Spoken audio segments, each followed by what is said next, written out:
இந்த வார healthy exercise நிகழ்ச்சிக்கு உங்களை அன்போடு வரவேற்கிறேன். நம்ம எல்லாரும் செய்ய வேண்டிய ஒரு எக்ஸசைஸ், முக்கியமான ஒரு எக்ஸசைஸ், அதை தான் இன்னைக்கு நான் சொல்ல போறேன். உங்ககிட்ட யாராவது இந்த சத்துள்ள இந்த உணவை நீங்க சாப்பிட்டீங்கன்னா உங்க முகம் பிரைட் ஆகும், நல்லா முடி வளரும், ரொம்ப நல்லது அப்படின்னு சொன்னா உடனே அதை வாங்குவோம்.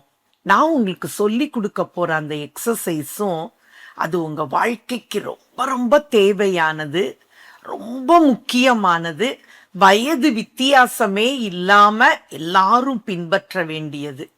அது என்ன தெரியுமா? தேவன் எழுதி கொடுத்திருக்கிற வேத புத்தகத்துல இருக்கிற வசனங்களை மனப்பாடம் பண்ணுவது. தேவன் வேதத்துல எழுதி கொடுத்திருக்கிற வசனங்களை திரும்ப திரும்ப சொல்லிக்கிட்டே இருக்கிறது தான் அந்த எக்ஸசைஸ். நான் இன்னைக்கு உங்களுக்கு ஒரு வசனம் சொல்லி தர போறேன்.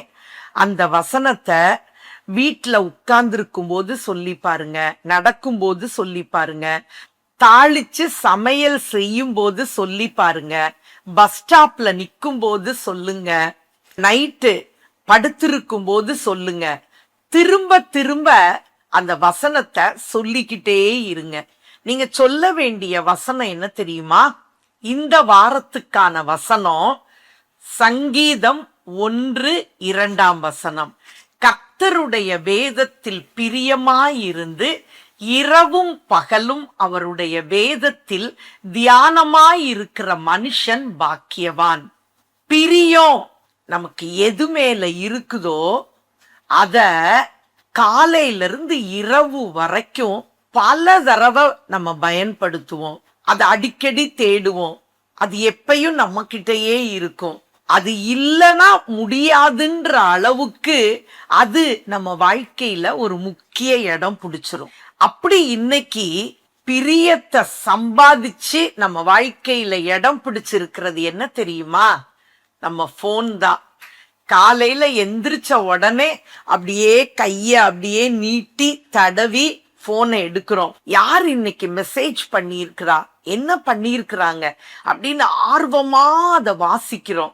நாள் முழுக்க அந்த போன் நம்ம கையிலே தான் இருக்குது. அடிக்கடி அதை செக் பண்ணி பாக்குறோம். என்னது, யாரு பேசுறா, என்னதுன்னு சொல்லி அடிக்கடி நம்ம அதை செக் பண்ணி பாக்குறோம்.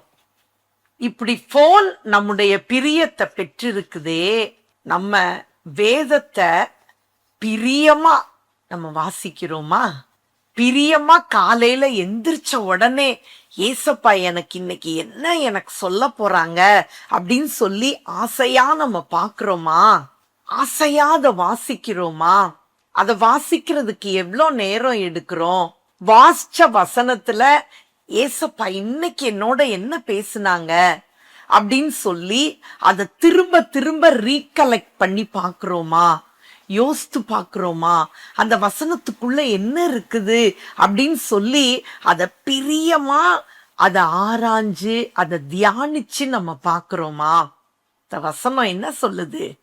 கர்த்தருடைய வேதத்தில் பிரியமாயிருந்து இரவும் பகலும் அவருடைய வேதத்தில் தியானமாயிருக்கிற மனுஷன் பாக்கியவான்.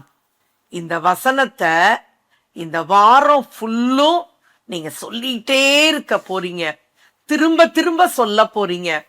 அதோட இந்த வசனத்துல சொல்லப்பட்டிருக்கிற இந்த வேதத்தை நேசிச்சு வாசிக்க போறீங்க, ஆர்வமா வாசிக்க போறீங்க.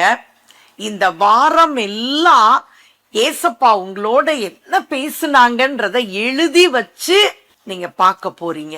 அப்படி வேதத்தில் தியானமாய் இருக்கிறவங்க விரல் நீட்டி இவங்க ரொம்ப கொடுத்து வச்சவங்க அப்படின்னு சொல்ற மாதிரி பாக்கியவானா.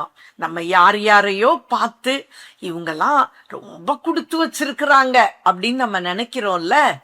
இத கேட்கிற உங்களை மற்றவங்க பார்த்து சொல்லுவாங்க, இவங்க ரொம்ப கொடுத்து வச்சவங்க, இவங்கள மாதிரியே இருக்கணும் அப்படின்னு சொல்லி விரும்புவாங்க. அப்படி இருக்கணும்னா நம்ம என்ன செய்யணும்? இந்த வசனத்தை திருப்பி சொல்லவா?